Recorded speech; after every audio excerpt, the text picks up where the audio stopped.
It's currently 3:48 a.m. and I can't sleep. So I thought it would be more fun to react to what people are calling the worst review of the Devil May Cry anime ever, instead of just stare at the ceiling in bed trying to sleep. So I'm not the first one to react to this video. I was actually put onto this by another YouTuber named Splinter. He makes DMC videos. You should go check out his channel. Pretty good stuff. He made a reaction video to this already, and he sent me this video, and I took a look at it and watched the first few minutes, and I decided that I'm gonna go through this and kind of make a response to this video as well, because this is just a spectacle. I'm aware that I'm putting this video in a pretty negative light, so because of that, I'm not actually gonna be, saying who the video was by. I'm not gonna be saying the name of the video or anything like that. I just don't want there to be a flood of people going over to this guy's channel and criticizing him. He doesn't deserve that. I just want to use this as an opportunity to, have some fun, give you guys some entertainment, and talk about some really cool lore and interesting information and facts about the series. So if you do end up finding this video or coming across it, please don't harass this dude. I just feel like this video is just really misinformed, and I just wanted to use this as an opportunity to have some fun, and correct some things. Also, before I start this video, I want to let you guys know that on June 28th at 6 p.m. I'm doing my first charity live stream in collaboration with a nonprofit called Heads Up Guys to raise some money and awareness for men's mental health in celebration for Men's Mental Health Awareness Month this June. I'm going to be playing through the entire game as only V and attempting to beat the Bloody Palace. So if you want to come by, get some clips of me being very displeased to have to play V, then come and join us on June 28th at 6 p.m. It's going to be live on this channel. It's going to be a lot of fun and for an amazing cause. All right, so let's do this. For starters, I just got to talk about how this series is nothing like Devil May Cry at all. Who is this made for? I really couldn't tell you, because as a Devil May Cry fan, there is nothing here that I could enjoy. Fight scenes and the soundtrack are pretty good. I made my own review about the Devil May Cry Netflix series that you should definitely go watch. In that, I criticized basically everything except for the fight scenes and the music. The music is very well done, except for a really bad Bury the Light cover that I don't know why they just didn't use the normal version of Bury the Light. Besides some really janky 3D animation in them, basically all of the fight scenes are really good and well choreographed, great ideas and concepts behind them, and they take place in really great locations. The fight scenes and the soundtrack can definitely be praised, but I don't know about anything else. I guess maybe it could put new people onto the games? It did. The player counts on all of the Devil May Cry games spiked up drastically after the anime came out. But the only reason anyone is actually watching it is because it's Devil May Cry. So that doesn't make a lot of sense to me, but I digress. Really, who's going to watch a Devil May Cry anime except for Devil May Cry fans? As poorly written as it is, the anime was a huge financial success and put a lot of new people onto the games. The DMC anime was promoted pretty heavily from Netflix, and for a while was the first thing that everybody saw when they opened Netflix because it was right up on the top in the center of the homepage. The show factually did introduce at least a few 100,000 people to Devil May Cry. The writing is actually very annoying, cringe, and it is very reminiscent of the Devil May Cry games that Devil May Cry fans hate. DMC Devil May Cry. What?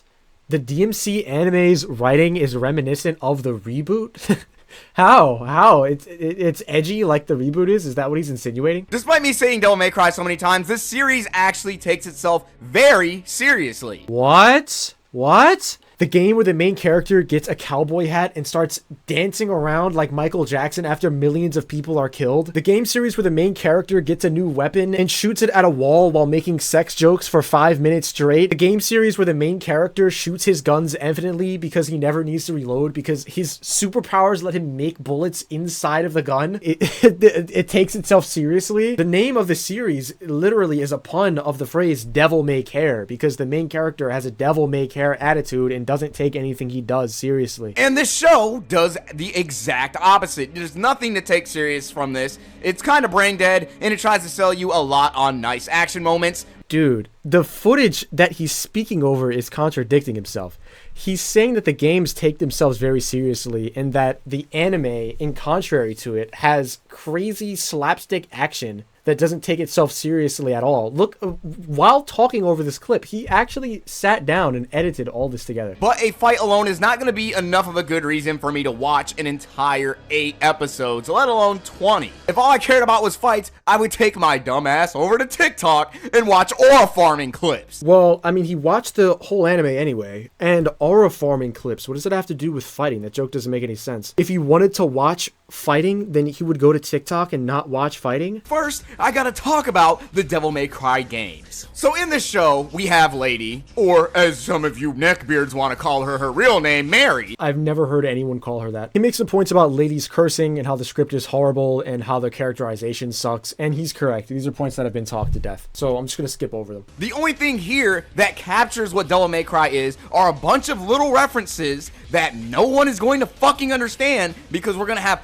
let's put this character from the Devil May Cry manga and put him in there, and then maybe, just maybe, that one guy who dedicated his life to the series will see and understand it. I noticed. Alright, so this guy doesn't know what the definition of an Easter egg is, but we're just gonna disregard that for now. They took a character from the Devil May Cry series that doesn't appear in the games, only in the comic books, and made him an important character in the show. I'd say it's better than creating a new character. If they created a new character, then you would just say that they're not using the source material and just injecting their own stuff into the series. There's nothing wrong with taking characters that were already in the series that were less known about and trying to give them a more important role to make them more popular. Marvel does this all the time. They take the most obscure characters ever and make them important mainstream characters. They just made a movie about the Thunderbolts. Who the fuck knows what the Thunderbolts is? Most people do not, but this is just how it works. Sometimes series take characters that are less known about and try to breathe some life into them and gives them some more development. Things like Agni and Rudra. Agni and Rudra. That one boss from Devil May Cry 4. From Devil May Cry 4. Agni and Rudra from Devil May Cry 4 are on this show. Dude, that's crazy. I didn't even realize. And then the Knight from Devil May Cry 5 being in the show. The Knight? I don't know why I find that so funny. One of the greatest bosses in the whole series has just been reduced to the Knight. He doesn't even get a name drop. That's crazy. It was cool seeing them. He doesn't mention the others, even though they're all on screen, which leads me to believe that he hasn't played all of these games. Agni and Rudra from Devil May Cry 4 and the Knight are the only two mentioned, even though they're all on screen here. Until I noticed how bad the fucking CGI was. Yeah, it looks awful. Especially when all I did was play the games. I'm not going out of my way to just sit here and read a fucking manga for tertiary information. Then that's your fault for not knowing who he is.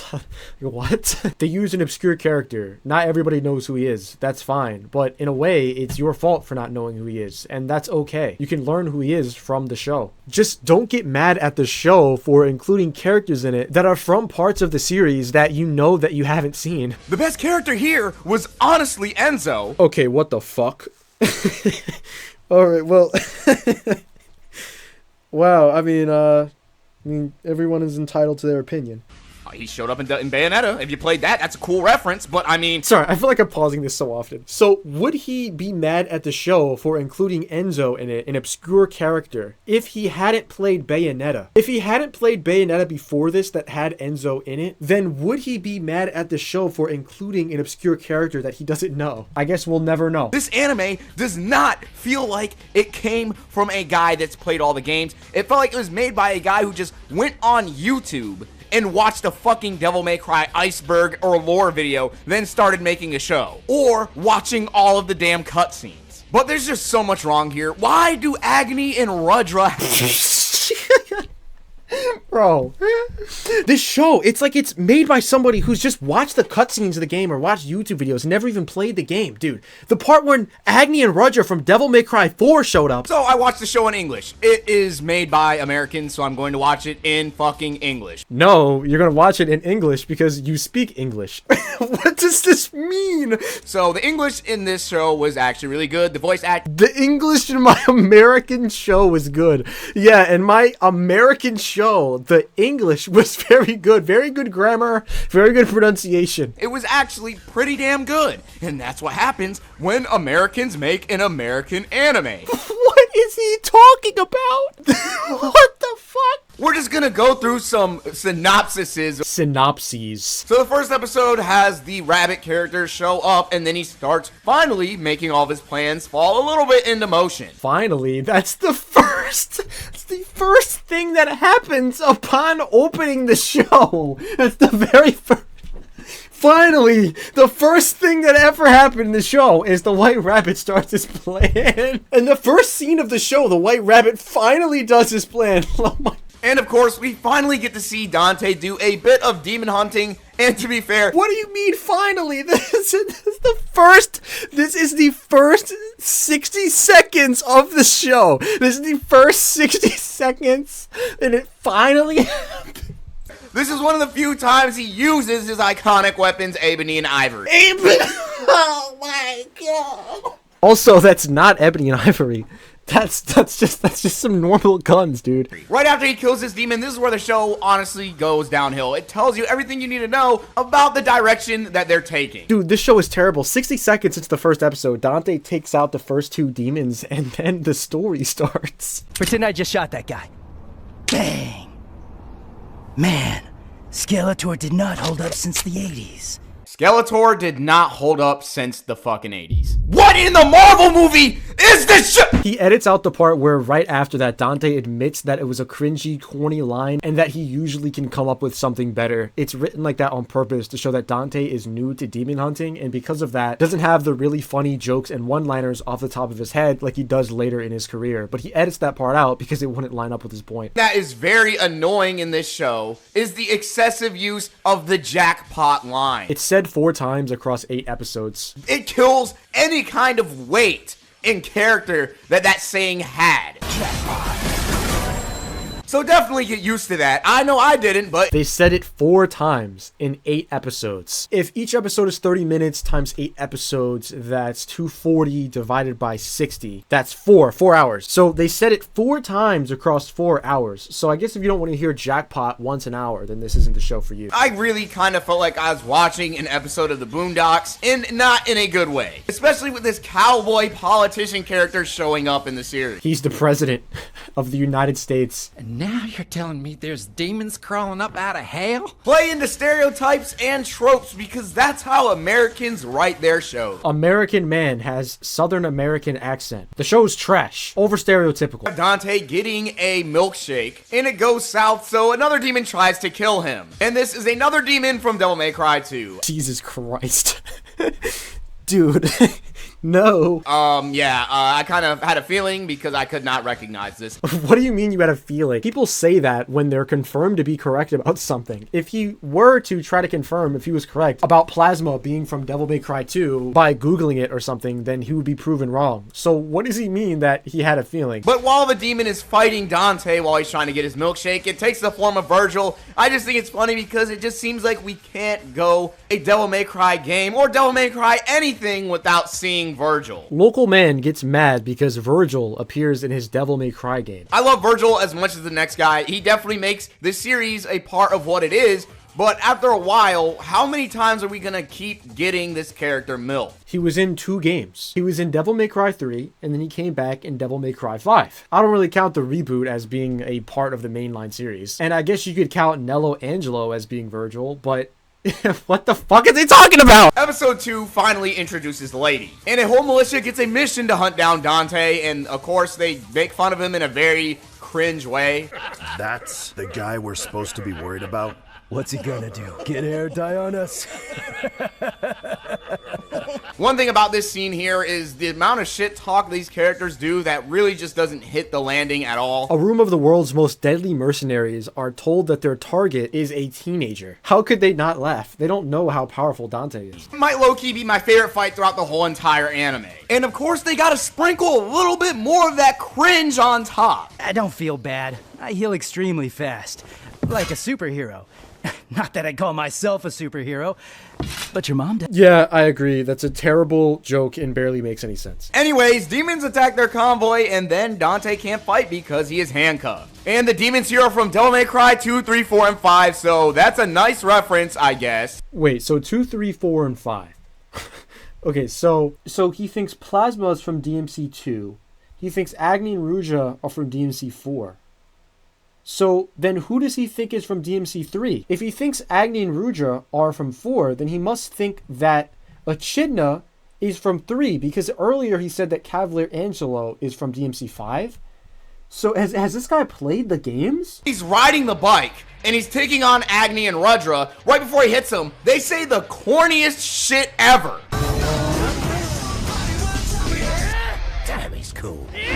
I think he's pretty cool. And then the fucking bomb that this bitch planted inside of him blows up. So yeah, nanomachine, son, sorry, you're all washed up. So much for fucking regeneration. He does regenerate it. It's just such a horrible injury. It literally exploded his entire skull and half of his brain. It's such a crazy injury that it just takes him a few hours to recover from it. We get another backstory of Dante and Virgil, even though Virgil's hair is up, which doesn't make sense because he didn't slick his hair back until he was older. So, you know Virgil's hair is usually slicked back, right? It only fell down because he was in the rain. And all the scenes before this scene where his hair falls down because of the rain, his hair is up. So, what the fuck? Like, I'm convinced this guy hasn't played the games. He hasn't played the games. And you know why? He says characters are from games that they're not from so consistently. And he doesn't even use his own gameplay. This guy has not played the games. This was a video that was just made to just, I don't know, capitalize off of the hype of people saying that the show was bad to just get money, I guess. Like, if not, then the video is so bad to the point where it makes me think that that could be a possibility. But yeah, that's pretty much it for me. It's starting to get really late at night now, so I'm going to cut it here. I just still can't believe this video exists. But yeah, thank you guys so much for watching. Remember, we're doing the Heads Up Guys Men's Mental Health Awareness charity stream on June 28th at 6 p.m. We'd love to see you there watching. We'd love to see you there in the stream supporting a great cause. And yeah, I'll see you guys tomorrow.